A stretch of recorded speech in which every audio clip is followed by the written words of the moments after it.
रोजी रोटी। जब भी कोई किस्सा या कहानी सुनी जाती है या सुनाई जाती है तो उस हर किस्से कहानी में ज़्यादातर गलत मर्द ही निकलते हैं, औरतें तो बस जुल्म सह रही होती हैं। पर क्या ये सच है? कुछ हद तक, पर हमेशा नहीं, क्योंकि ऐसे कई घर हैं, आपके आसपास भी होंगे, जहां अत्याचार पुरुषों पर हो रहे हैं। ऐसा ही एक पुरुष था विवेक। ये कहानी शुरू होती है केतकी भवन से, जहां केतकी अपने पति, 2 बेटों, बेटी और बहू के साथ रहती थी। एक बड़ा सा भरा पूरा परिवार। सुबह के 8 बजे विवेक अपने कमरे में तैयार हो रहा था, तभी वहां वरुण आता है। भैया ज़रा 200 रुपये दो ना। अरे कल ही तो तूने मुझसे 500 रुपये लिए थे टीचर्स डे का बोलकर, अब किस बात के 200 रुपये? कॉलेज में पढ़ता हूँ मैं भैया, कोई बच्चा नहीं हूँ कि खाली जेब सभी के बीच चला जाऊँ। यहाँ सभी कैंटीन में जाते हैं तो मुझे भी जाना पड़ता है, पर हाँ मैं खर्च नहीं करूँगा, पैसे जेब में होने चाहिए बस। अच्छा तो ये बोलना, ये ले 500 रुपये, अब इसे उड़ाने मत लगना। थैंक यू भैया। और अपने भाई से पैसे लेकर वरुण फौरन अपना बैग उठाकर कॉलेज के लिए निकल जाता है। तैयार होकर विवेक जैसे ही अपने कमरे से बाहर निकलता है, उसकी माँ उसे टोकते हुए कहती है, नहीं लेकर आया ना तू मेरी दवाइयाँ? अरे हाँ मम्मी, मैं तो भूल ही गया, आपने प्रिस्क्रिप्शन दी थी, पता नहीं मैंने कहाँ रख दी। मेरी जेब में रहती ना तो मुझे अच्छे से याद रहता। क्योंकि वो प्रिस्क्रिप्शन मेरे पास है, तू तो टेबल पर ही छोड़कर चला गया था। एक काम बोला था मैंने तुझे, वो भी तुझसे हुआ नहीं। मेरी बीपी की दवाइयाँ लानी थी, ऐसा तो नहीं है कि मैं तुझसे कोई गले का हार मंगवा रही थी। खैर तुझे क्या फ़र्क पड़ेगा, मैं तो ऐसे भी तेरे लिए बोझ हूँ ना, कल मरती आज मर जाऊँ। सास ससुर के ताने सुनकर बुरे से बुरी स्थिति से गुजरकर तुम लोगों को बड़ा किया, और आज तुम लोगों को मेरी दवाइयाँ भारी हो रही हैं। अरे नहीं नहीं मम्मी, आप गलत समझ रही हैं, ऐसा बिल्कुल नहीं है। वो क्या ना मेरे दिमाग से निकल गया, पता नहीं कैसे।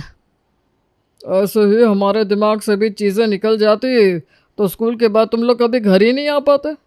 अरे रिस्पॉन्सिबिलिटी रखनी पड़ती है, चीज़ें दिमाग में रखनी पड़ती है। और हमारे आगे तो तुम 3 बच्चे थे, यहाँ तुम चारों के आगे बस हम दो को ही देखना है तुम्हें, और तुमसे वो भी नहीं हो रहा। आजकल के बच्चों को तो पीजी वाली लाइफ चाहिए, जब मन किया उठे, जब मन किया सोए, हाथ में लैपटॉप लेकर इधर उधर डोले, कॉफ़ी पी और सो गए। जिम्मेदारी लेना ही नहीं चाहता कोई। फिर से वही सब। पूजा, मेरे लिए नाश्ता लाने की ज़रूरत नहीं है, ऑफिस के लिए निकल रहा हूँ। ये कहकर विवेक भगवान का आशीर्वाद लेकर घर से बाहर चला जाता है। ये लीजिए, अगर सच बोल दो तो ये खाने पर गुस्सा दिखाते हैं। बैठे बैठे बना बनाया खाना मिल रहा है ना, तो बोली तो निकलेगी। ऑफिस से आने दे, इसे रात को इसे कुछ भी परोसने की ज़रूरत नहीं है बहू। इससे भी तो पता चलना चाहिए कि खाने का अनादर करने की सज़ा क्या होती है। रात को थका हारा विवेक काम से घर लौटता है। खाना लगाओ यार पूजा, बड़ी ज़ोरों की भूख लगी है। पहले ये बताओ, तुम शिमला मिर्ची लेकर आए? सुबह टमाटर भूल गए, अभी शिमला मिर्ची। तो कल के जो वेजिटेबल थे उससे बस हम सबके लिए ही सब्जी बन पाई है। पूरी बात बताओ ना भाभी, जो हरकत आपने सुबह की है उसके बाद पापा ने आपको खाना देने से मना किया है। भाई मेरा डिनर हो गया, मैं चलती हूँ। एक एक करके सभी खाकर चले जाते हैं। भूख के मारे अब विवेक के सर में दर्द होने लगता है। वो पूजा से कहता है, पूजा ज़रा चाय बना देना। चाय के लिए तो पापा ने मना नहीं किया है ना। अब 10 बार मैं किचन में नहीं जा सकती, चाय पीनी है तो खुद बना लो। वैसे भी तुम सब्जी लेकर नहीं आए थे, तुम्हारे कारण मैं पिज्ज़ा नहीं बना पाई, तो अब तुम तो मुझसे कुछ उम्मीद ही मत रखना। मैंने कहा था कि आज ऑफिस से जल्दी आ जाना, पर नहीं।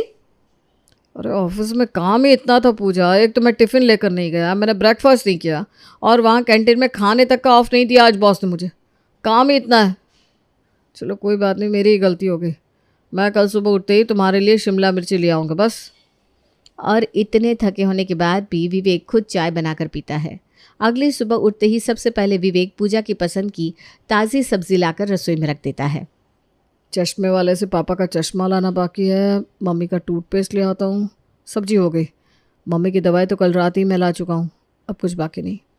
और फटाफट विवेक सारा काम करके ऑफिस जाने के लिए तैयार हो जाता है। नाश्ता करके विवेक ऑफिस जा ही रहा था कि उसे रास्ते में शर्मा जी मिल जाते हैं। अरे बेटा, अच्छा हुआ तू मुझे यहीं मिल गया, मैं तेरे ही घर आ रहा था। वो क्या है ना, अब शादी की उम्र हो गई है प्रेम की, तो सोचा प्रिया से उसकी बात चला दूँ। अरे ये तो बहुत अच्छी बात कह दी अंकल आपने, मैं घर पर बात करता हूँ।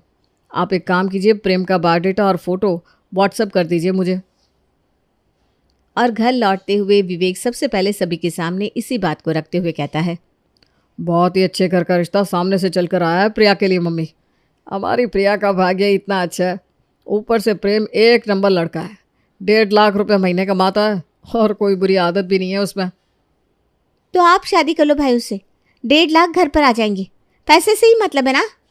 अरे बहना, तू तो नाराज़ हो गई। हम कोई धक्का देकर थोड़ी ना तुम्हें इस घर से बाहर निकाल रहे हैं। पहले लड़के से बातचीत कर ले, पसंद नहीं आया तो देखा जाएगा। नहीं बर्दाश्त हो रही क्या भाई मैं आपको इस घर में? मैंने कह दिया ना, अभी मेरा शादी करने का मन नहीं है, मुझे कम से कम 1-2 साल चाहिए। अच्छा ठीक है, पर मुझे लगता नहीं कि ऐसा रिश्ता दोबारा मिलेगा। लड़के वाले सारा खर्च खुद लगाकर शादी करना चाह रहे थे मम्मी। चाह रहे थे तो क्या मेरी बेटी के बिना मर्जी के मैं शादी कर दूं उसकी? हैं? तेरा जो करने का मन करता है तू कर प्रिया, मैं हूं ना तेरे आगे खड़ी। बेचारा विवेक, 24 घंटे में एक भी ऐसा पल उसके दिन में नहीं होता था जिसमें उसे सुकून मिले। रात को प्रेम जैसे ही अपने बिस्तर पर लेटता है, पूजा अपनी सहेली से फ़ोन पर बातें करना शुरू कर देती है। क्या तू दुबई जा रही है? पर तू तो अभी अभी बैंकॉक से वापस आई थी ना। अच्छा, वो एनिवर्सरी पर गए थे और ये तेरे बर्थडे पर जा रहे हैं। सही है यार तेरा, मुझे कहाँ फ़ौरन जाने को मिलेगा, मेरे पास तो पासपोर्ट भी नहीं है। अरे मैं तो हनीमून पर भी गोवा गई थी। अरे मैं भी कहाँ तेरी किस्मत से अपनी किस्मत को जोड़ने लगी, सब भाग्य का खेल है। ये कहकर पूजा फ़ोन रख देती है। किसका फ़ोन था? ज़रा से शर्म नहीं आई ना, मुंह खोलकर पूछ लिया किसका फ़ोन था। अरे किसी का भी फ़ोन हो, काले कौवे का फ़ोन था। पर उसका जीवन तो देखो, क्लास में मेरे पीछे बैठती थी और मेरी कॉपी से देख देख कर लिखती थी, और आज कहाँ उसका जीवन अय्याशी में गुजर रहा है और कहाँ मैं ये चूल्हे चौके में फंस गई हूँ। अरे बाबू तो बताओ ना, कहाँ जाना है तुम्हें, क्या चाहिए, गुस्सा क्यों होती हो? और अपने फ़ोन को उठाकर पूजा एक फ़ोटो अपने पति को दिखाते हुए कहती है, मुझे ये चाहिए। देख लो विवेक, मुझे कुछ नहीं पता, ये डायमंड का सेट मुझे चाहिए चाहिए चाहिए। अगर ये सेट मुझे नहीं मिला तो कल से तुम मेरे साथ कमरे में नहीं सो रहे। अरे ये कैसे जिद है पूजा? अभी तो मैंने तुम्हें 2 लाख की ज्वेलरी बना कर दी थी ना, उसकी EMI भी अभी तक नहीं चुका पाया हूँ, और ऊपर से ये 2.5 लाख का सेट। हाँ तो सिर्फ 2.5 लाख का ही तो है, 2.5 करोड़ का नहीं है। और अगर औकात नहीं थी तो शादी नहीं करनी चाहिए थी। शादी की है तो पता होना चाहिए कि बीवी तो श्रृंगार करेगी ही, उसके खर्चे उठाने पड़ेंगे ही। बेचारा विवेक पूरी रात टेंशन से सो नहीं पाता। अगली सुबह, पूजा वो मेरी फाइल ढूंढ दो ना, मिल नहीं रही। देख नहीं रहे हो मैंने फेस पैक लगाया है? अब नेकलेस पहनने के लिए मुझे भी तो अप टू डेट रहना पड़ेगा ना। मुझे लगा था रात गई बात गई, पर ये तो रात गई बात गई वाली बात है ही नहीं। अब अच्छा ठीक है, मैं फाइल ढूंढता हूँ, पर टिफ़िन तो दे दो। कौन सा पेट है पता नहीं इनका, जो भरता ही नहीं। और गुस्से में पूजा किचन में जाती है और फ्रिज से ठंडी सब्जी और बासी 2 पराठे निकालकर टिफ़िन में पैक करके विवेक को पकड़ा देती है और फिर से शीशे के सामने बैठ जाती है। और हमेशा की तरह विवेक को बासी खाना लेकर ही ऑफिस के लिए निकलना पड़ता है। ऑफिस में विवेक अपने कलीग मिहिर से बात करते हुए कहता है, ब्रो तू ज़रा मेरी हेल्प कर सकता है क्या? मुझे ना 2 लाख के अराउंड अमाउंट की ज़रूरत थी। भाई पहले ही तूने मुझसे जो पैसे लिए थे अब तक नहीं चुकाया है, और अब फिर से 2 लाख की डिमांड कर रहा है। सॉरी ब्रो, और मुझसे क्या ऑफिस में ऐसा कोई नहीं बचा जिससे तूने पैसे उधार ना लिया हो।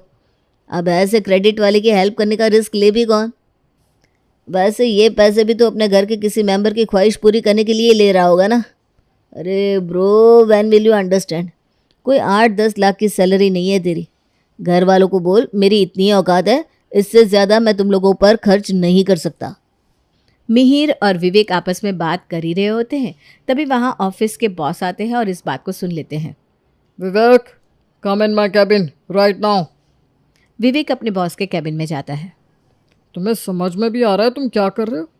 पुराने एम्प्लॉय हो तुम, मेरे छोटे भाई की तरह मानता हूँ मैं तुम्हें, इसीलिए सलाह देता हूँ ज़रा खुद के बारे में भी सोचो। तुम्हारी आँख के नीचे गड्ढे पड़ चुके हैं, दिन रात काम करते हो तुम। पर सर पैसे भी तो ज़रूरी है ना। आप अगर मुझे कोई आउटसोर्स का एक्स्ट्रा काम दे सकते हैं तो वो मैं रात को कर लूँगा। आई नीड मनी सर, मुझे अभी कुछ पैसे चाहिए, मैं ध्यान रख लूँगा खुद का। ठीक है, आज रात से ही 10 बजे से सुबह 4 बजे तक की एक शिफ्ट तुम दे लो, और ये लो 50,000 रुपये। आई होप इससे तुम्हारी कुछ हेल्प हो पाए। इसी तरह दिन बीतते जाते हैं। विवेक दिन रात पैसे कमाने में लगा रहता है। इसके अलावा घर का राशन लाना, माँ की दवाई लाना, पापा के शौक पूरे करना, बहन को घुमाना फिराना, ये सब कुछ विवेक अकेला ही करता है। पर नहीं किसी को उसकी पसंद नापसंद, उसके शौक की फिक्र होती और ना ही उसकी तबीयत की। एक सुबह, विवेक ज़रा 50,000 दे तो। जी पापा अभी ला। पैसे निकाल रहा है तो मुझे भी ज़रा 10,000 दे दे, मुझे किटी में भरना है। यहाँ विवेक का जीवन खुद किश्तों पर चल रहा था, पर उसके घर वालों के शौक रईसों से कम नहीं थे।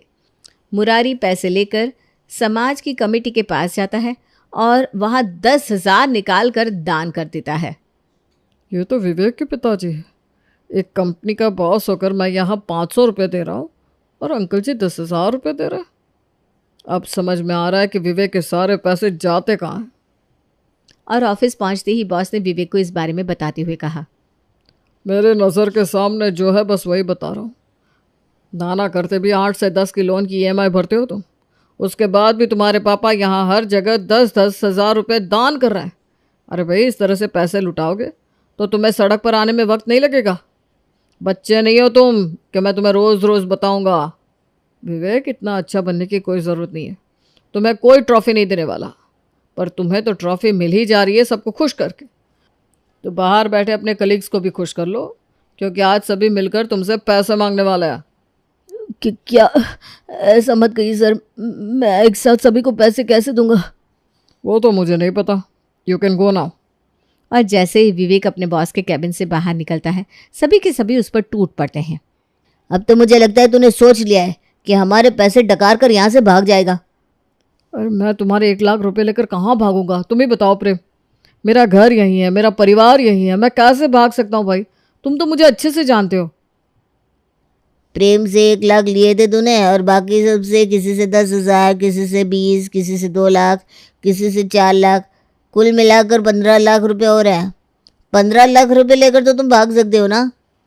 अरे क्या बोल रहा है Mir? Please guys try to understand. मैं तुम सबके पैसे दे दूंगा। दे दूंगा नहीं, तुम्हें अब देने पड़ेंगे और तुम्हारे पास 15 दिन है।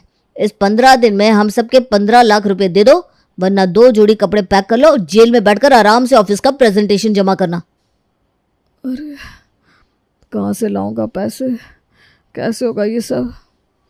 एक बार में 15 लाख रुपए जैसी मोटी रकम एक ऑफिस में काम करने वाला लड़का लाता भी तो कैसे? विवेक पसीने पसीने हो जाता है और हर तरफ दिमाग लगाना शुरू कर देता है कि कहाँ से वो 15 लाख रुपए लाए। रात को जैसे ही वो घर पहुंचता है, देखता है कि उसके घर में कार खरीदने पर डिस्कशन हो रहा है। कार ले रहे हैं पापा आप? हाँ क्यों भैया, नहीं ले सकते क्या कार हम? और वैसे कार पापा नहीं ले रहे, मम्मी ले रही है, वो भी मेरे लिए। अब रोज कॉलेज टैक्सी में जा जाकर मैं तो परेशान हो गया हूँ। कितनी इंसल्ट होती है मेरी, क्या बताऊँ। अरे ऐसे क्या देख रहा है? तुझसे नहीं मांग रही हूँ पैसे मैं। मेरी एक FD मैच्योर हो गई है तो 7-8 लाख रुपए आने वाले हैं, तो सोचा वरुण के लिए कार ले लूँ। अगर ऊपर से कुछ पैसों की ज़रूरत पड़ेगी तो मैं तुझे बता दूंगी। ये सुनकर जैसे ही विवेक अपने कमरे की ओर बढ़ने के लिए पहला कदम बढ़ाता है, उसे चक्कर आ जाते हैं। वो वहीं बेहोश होकर गिर पड़ता है। सभी हड़बड़ा जाते हैं और उसे लेकर अस्पताल भागते हैं। यहाँ विवेक के घर वाले अस्पताल पहुँचते हैं तो वहाँ ऑफिस के बॉस और उसके कलीग्स पूरे 2 घंटे डॉक्टर की निगरानी में रहने के बाद विवेक को होश आता है। क्या हो गया मेरे हस्बैंड को डॉक्टर? वो तो आपको पता होना चाहिए। 32 साल की उम्र में लड़के को इतनी सारी बीमारियां हो रखी है। BP है, शुगर है, हार्ट रेट भी कुछ सही नहीं है। इसे इतना स्ट्रेस किस बात का है? अभी तो चीज़ें संभल जाएगी, पर अगर यही स्ट्रेस लेवल विवेक का आगे भी रहा तो फिर हम कुछ नहीं कर पाएंगे। आप लोग चुप क्यों? और आप लोगों के माथे पर यह सिकन कैसे? आप लोगों को तो खुश होना चाहिए ना कि आप लोगों की सारी इच्छाएं पूरी हो रही हैं। आज आपके बेटे की यह हालत ना आपके कारण हुई है। छोटा भाई हो या बहन, बीवी हो या माँ बाप, सभी को बस अपने काम की पड़ी थी। किसी को अपना काम करवाना था तो किसी को पैसे निकलवाने थे। पर किस समय विवेक पर क्या गुजर रही है किसी ने नहीं पूछा। ऑफिस के चपरासी तक से विवेक ने उधार ले रखा है, फिर भी उसके खर्चे पूरे नहीं हो पा रहे थे। वो खुद तो फटे हुए जूते पहनकर ऑफिस आता है, पर आप सबकी ज़रूरतें पूरी करता है और आप में से किसी ने भी उसकी नहीं सोची। हे भगवान, ये कितनी बड़ी गलती हो गई मुझसे। मैं अपने बेटे का दुख नहीं समझ पाई। इस गलती के लिए भगवान भी मुझे माफ़ नहीं करेगा। वरुण, कल मेरी एफडी से जो 7-8 लाख रुपए आने वाले हैं तू विवेक को दे देना। उन पैसों से उसकी थोड़ी तो मदद हो जाएगी। और बाकी के पैसे मम्मी जी मैं अपनी ज्वेलरी गिरवी रख देती हूँ। उसकी ज़रूरत नहीं पड़ेगी, मैं सब देख लूँगा। मुझे पता था कि विवेक को ये दिन कभी ना कभी तो देखना ही पड़ेगा, इसीलिए मैं उसके पीएफ में ज़्यादा पैसे कटवाता था। अब वो पीएफ ही उसकी मदद करेगा और बाकी बचे लोगों के उधार चुक जाएंगे। और इस इंसिडेंट के बाद सभी को समझ में आ जाता है कि वो क्या कर रहे थे। सभी विवेक से अपनी गलती की माफ़ी मांगते हैं और इस दिन के बाद कोई भी अपनी गलती नहीं दोहराता।